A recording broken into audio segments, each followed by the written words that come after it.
Hey guys, welcome back. Today's video is about inks and sprays, but it really is a little more about playing with Distress microglaze.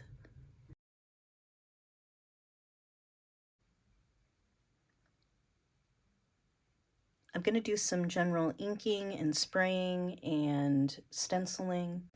And along the way, I'm going to use some Distress microglaze and see how that impacts the effects that we get at the end.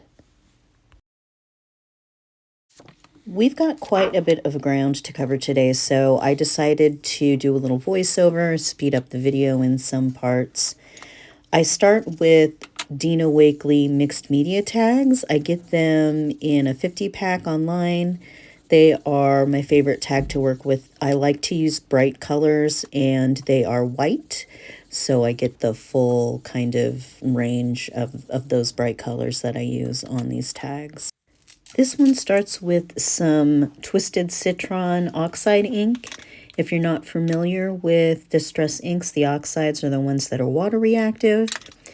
Next, I use my favorite Distress color, which is Peacock Feathers. It's like a teal. And I use that with a little geometric stencil.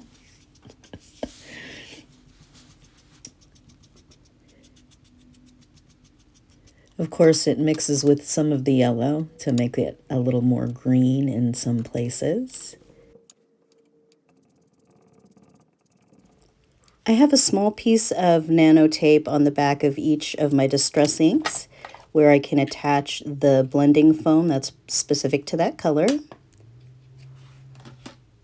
I only put a little bit of the peacock feather at the bottom of the tag on the right because I wanted to come in with some of the Distress microglaze. For microglaze application, generally I use just a flat piece of felt.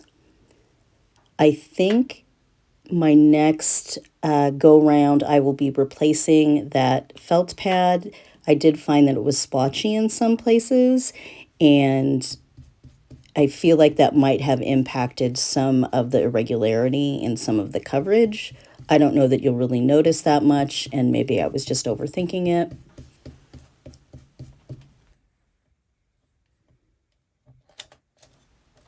When I remove the stencil, you can see that some of that peacock feather ink transferred from the stencil into the microglaze. Also, it felt like there was a lot of the microglaze on the tag, so I just took a dry paper towel and tried to wipe some of it up.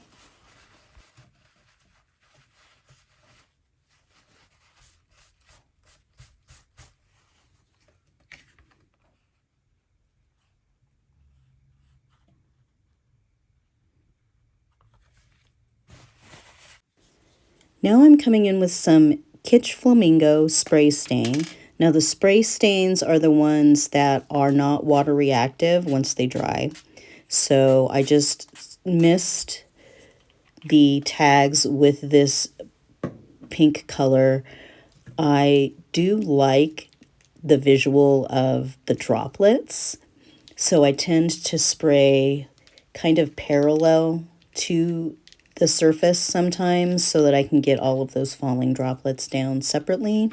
Of course, you can see I come in with my Distress water sprayer, and you can see how on the right tag there are a lot of those droplets kind of pooling up on top of the microglaze.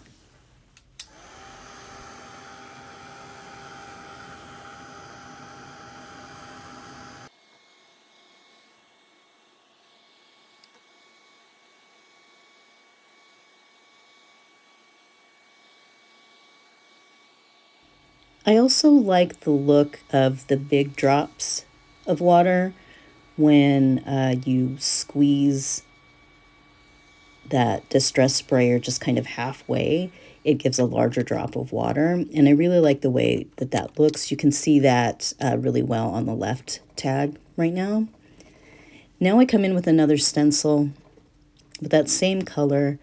I just want to add some more coverage so I have, some more color to play with. And I'm really liking the way this peacock feathers color looks with that light misting of the Kitsch Flamingo. Then I add some green, that is the Twisted Citron.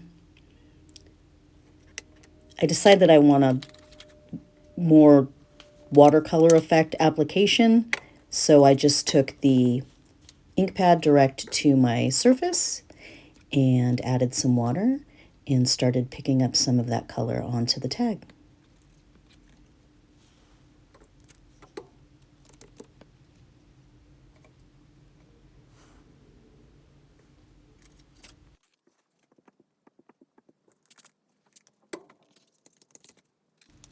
This tag is the one with the micro glaze, and you can see that on the right hand side. It's not picking up as much of that green.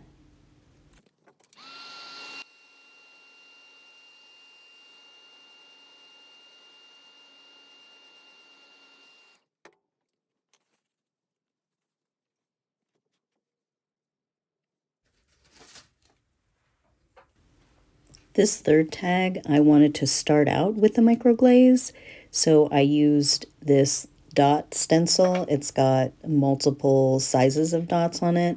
I really like working with circles and dots for some reason, and I took a little more time to apply the micro glaze on this one because there were so many smaller openings for my blender to get through.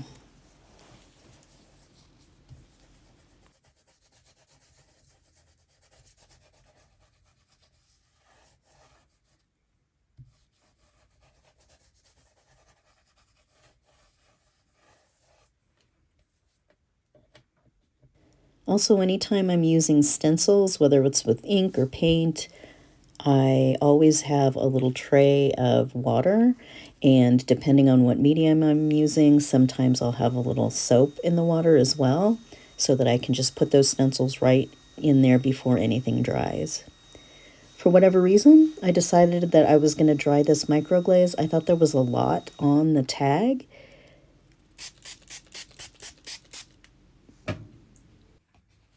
Now I re-wet the Kitsch Flamingo ink that is on my work surface and pick up some of that color.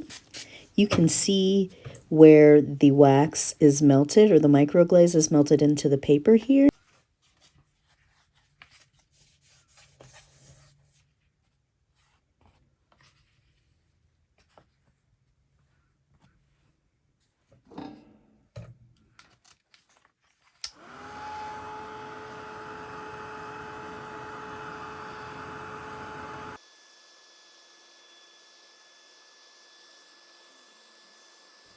For this one, I figured I would just get a light pink down on the page and dry it so that I could see what else happens when I add the next layers.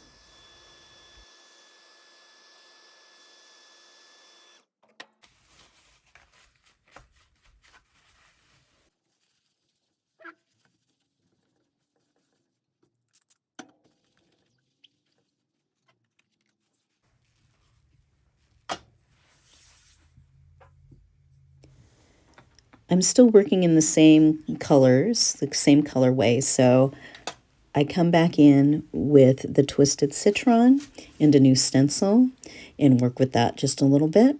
I really like this stencil in particular. It gives very mid-mod. And honestly, once I figured out that you don't have to use the entire stencil and you can just use pieces and parts of it wherever you like, it really helped me embrace all sorts of different designs of stencils.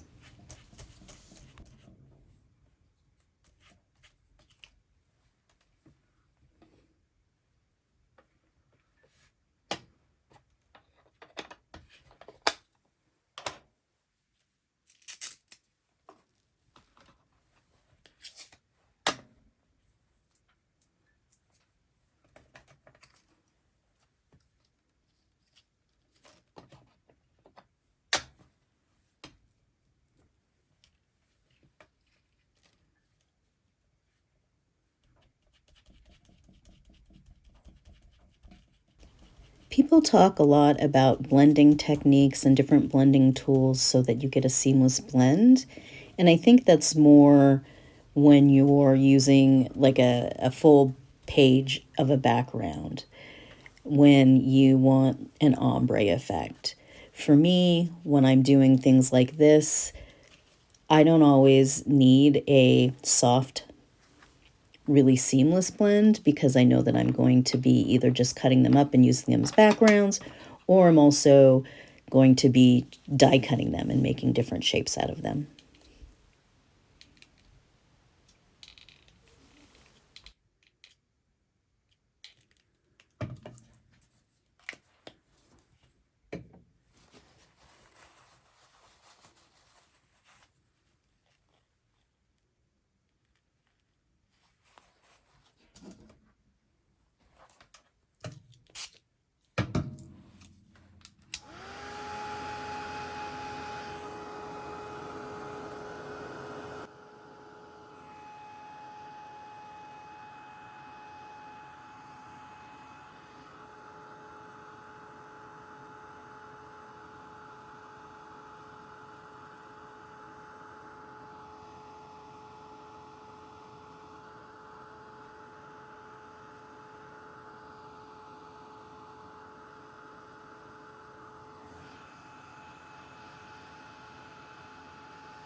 Here you can really see the difference it makes when you use the larger droplets of water on the tag, because it really picks up a lot more of that ink.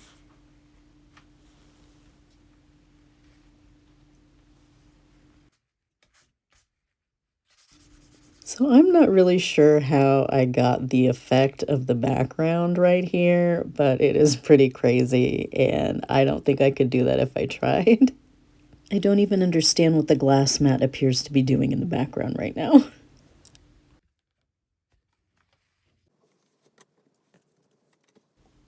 To finish this one off, I came in with a little more of the green.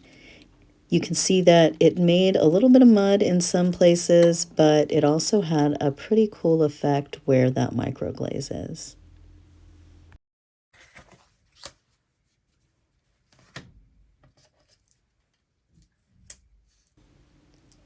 For this next tag, I used some Rusty Hinge Distress ink. This is a demonstration of how I don't always worry about getting a really nice, soft, seamless blend. This turns out pretty splotchy, but it's just my first layer. I know I'm going to add water and other colors, so I don't really worry about it too much.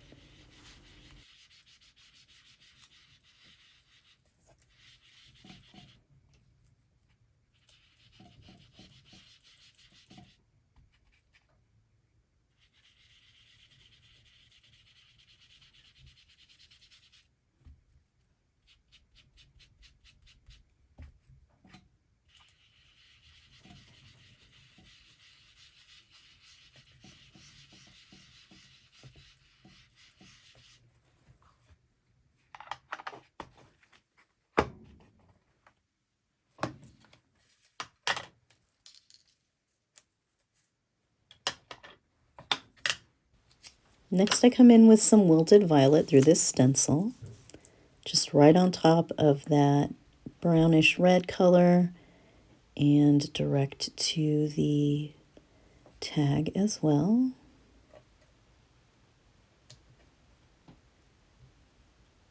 I really like using this particular stencil because it has some smaller areas and then some larger areas as well. So it gives different looks with the same color.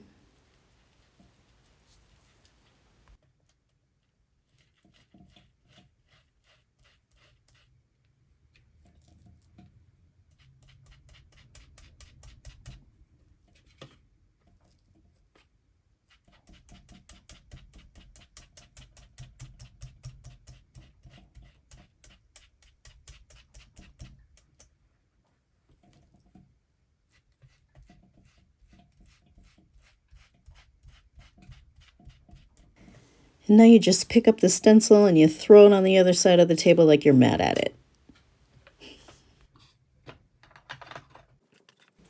This time we're coming in with some squeezed lemonade. I know it's hard to tell on the screen, but this color is much more yellow and much more vibrant than the Twisted Citron, which is really a green color.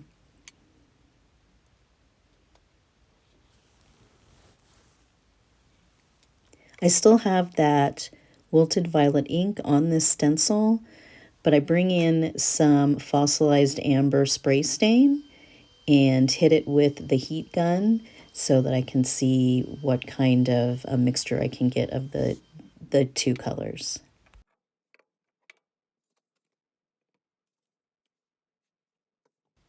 Of course, there's quite a bit of ink on this stencil. Sorry for all the jiggling. So I spray the tag, I spray the stencil, and then I hit it with the heat gun. And then basically we have tags that are almost the opposite.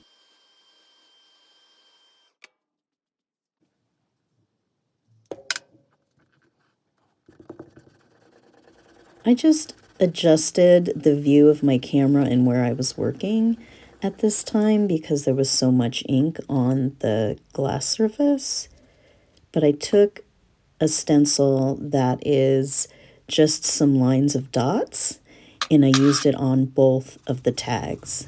The one where I sprayed through the stencil and the one where I printed off of the stencil.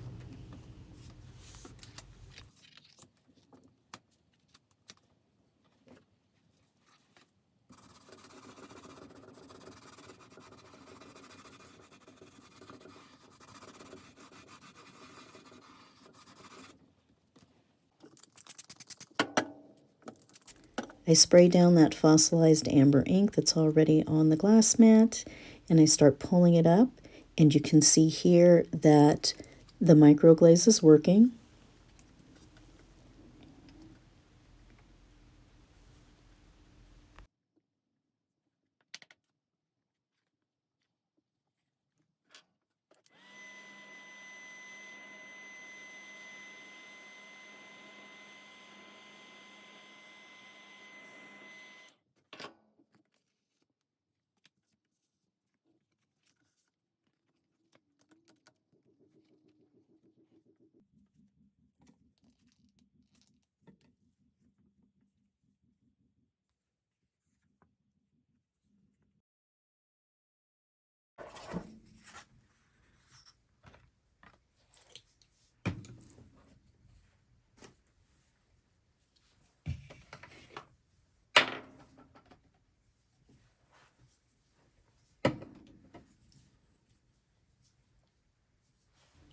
I pulled out some candied apple and some picked raspberry spray stains.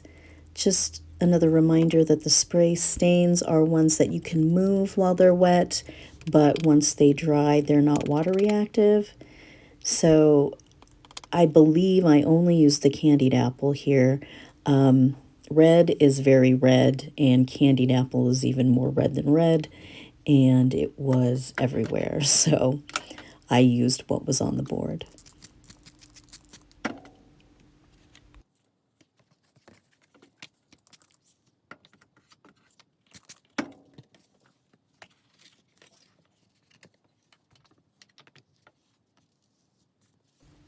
I was just coming in here to pick up that red ink with a different tag.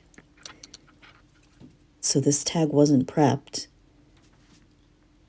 but I ended up using this stencil and spraying it again so I get the droplets on the one tag through the stencil, but then we also get a wet tag and lay it on top. So you're making a stencil sandwich. And again, the red is very red.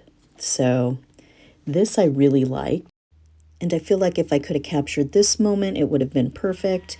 I even take a paper towel and tried to blot some of the ink off, but by that time it had already started soaking in and blending in, which is really kind of exactly what it's supposed to do. But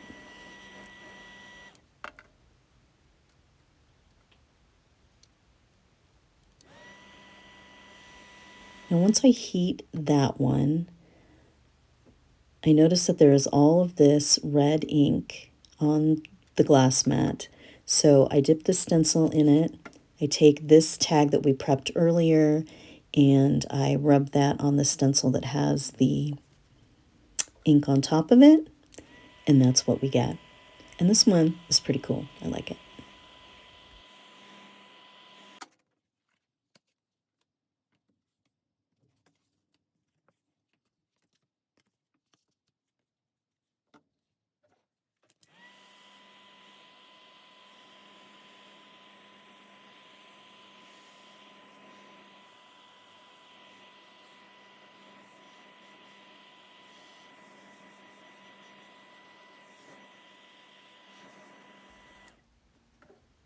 Here I add just a touch of Hickory Smoke Shimmer Spray. These are the sprays where you just get the shimmer and not an ink color. I ran this through a few times. I like those little lines, those striation lines, but was kind of struggling to get them to stay where I wanted them to. So,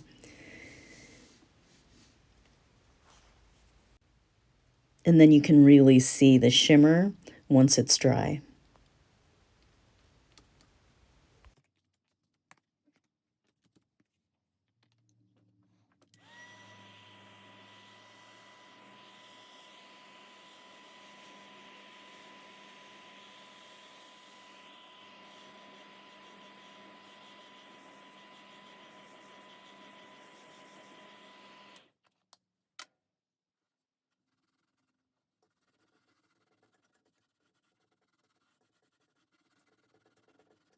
Now I'm hitting this one with just a little bit of microglaze.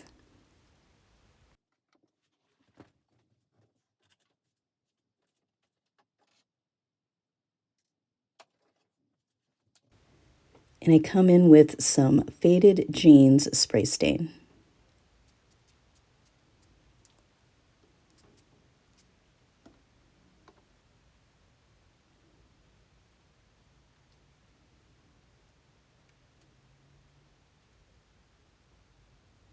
You can see where those dots of the microglaze were, but the effect is not the effect that I anticipated. I really expected more of that Faded Jeans spray stain to resist.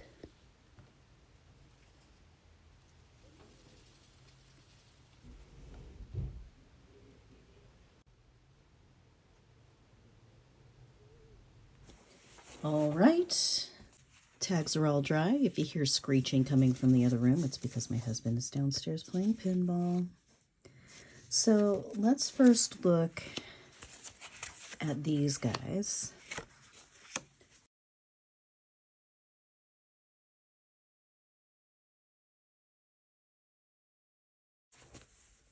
Okay, here are the first three that we did. The color on the screen is a little darker than real life. Let's see if we can get, there is some here, it looks like a brownish green color, but it really is kind of washed out. If I bring it closer, or not washed out, the color on the tag is washed out. So getting the same visual through the camera is not really great. However, I did really enjoy the outcome of whatever it was that I was just doing. Here's the last one that I did in this colorway. You can see here, let me see if I can get it. Before I put on that last layer, I did do the microglaze with a stencil that has many different size circles on it, so you can see that, and I really like it.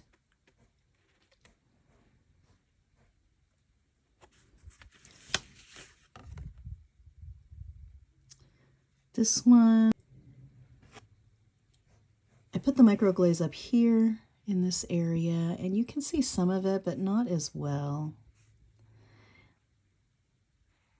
I think I am going to try this again, but let it naturally dry for a longer span of time.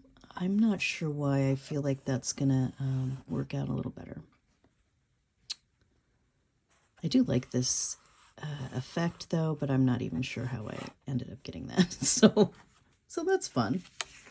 And then this one is, like I said, a little lighter in real life.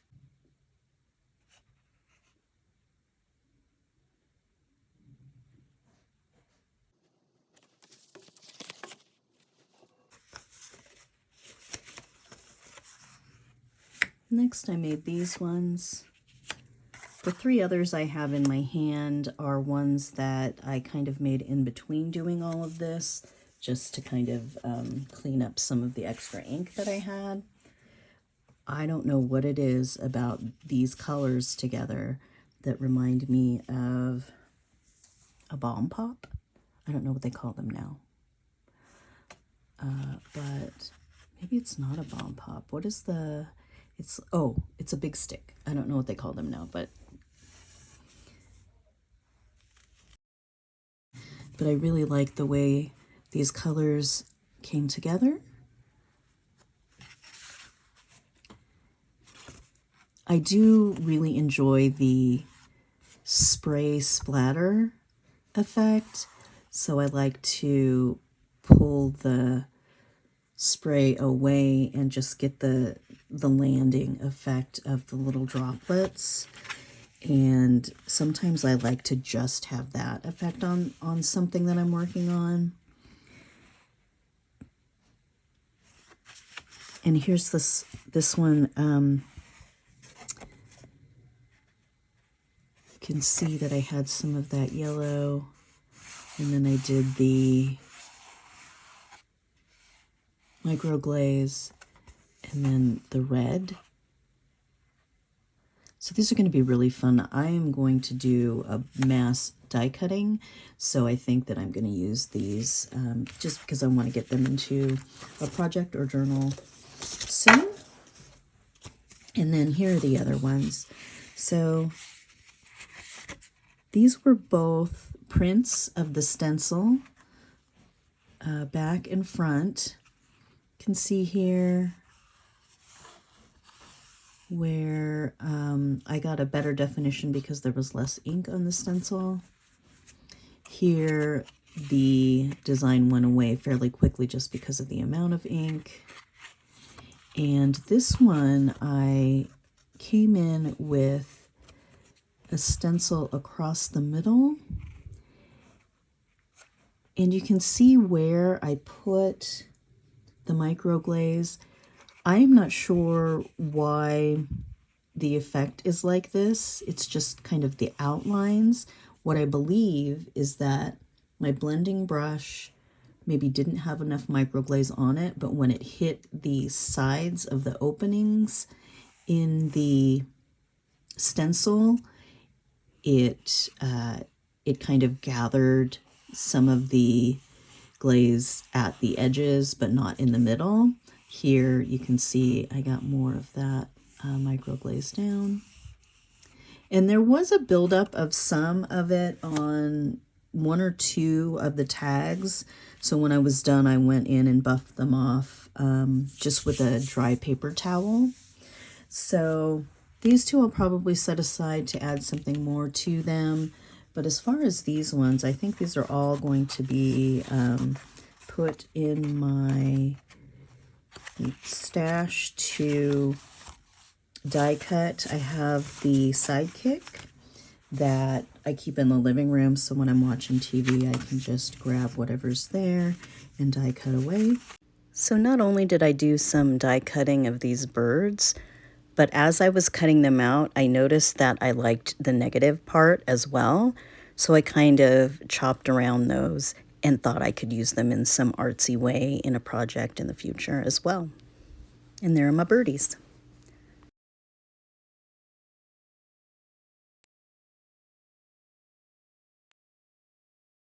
So if you've ever used microglaze and you either love or hate the results, let me know in the comments below. I'd love to try out whatever your favorite process is.